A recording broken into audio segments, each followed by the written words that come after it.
მოგახსენეთ, რომ ჩვენ მუშაობთ ხულოს კლინიკაში.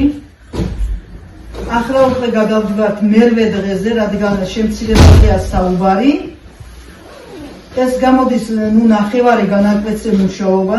მე ასეც არის გამოჟონილი, რომ მცირდება განყოფილებები. ჩვენ ვითხოვთ ისევ მეოთხე დღით მორიგეობას, ვემიჯნებით მათ გადაწყვეტილებას, თუ ეს ასე არ მოხდება, საერთოდ ხურავთ კარებს და გავდივართ ყველა პერსონალი სამსახურიდან. მოგესალმებით. ჩვენ ვართ საქართველოს კლინიკები, ხულოს კლინიკა. ჩვენმა კომპანიამ გადაწყვიტა გადაგვიყვანოს ნახევარ განაკვეთზე. უნდა გამოვიდეთ ყოველ მერვე დღეს. ჩვენ მათ მაღალმთიანი რაიონის წარმომადგენლები, ყველა მის მაღალმთიან რაიონში როგორია ბუნებრივი პირობები და ამ წუთში თოვლი გვაქვს 2 მეტროზე მეტი. როცა მოდის ავადმყოფი უნდა თავისებური მიხედვა, თუ კი დარჩებიან მიმღებში 2 ჰექტარი, 1 ჰექტარი მარტო, ამას ყველაფერს ვერ აუვლენ.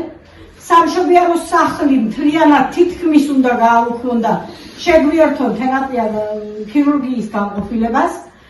თერაპია ქირურგია ბავშვთა და სამეანო განყოფილებაში უნდა დარჩეს 1 ჰექტარი. უნდა მიაღწიოთ დღეს. ვაპროტესტებთ, გავდივართ ქუჩაში.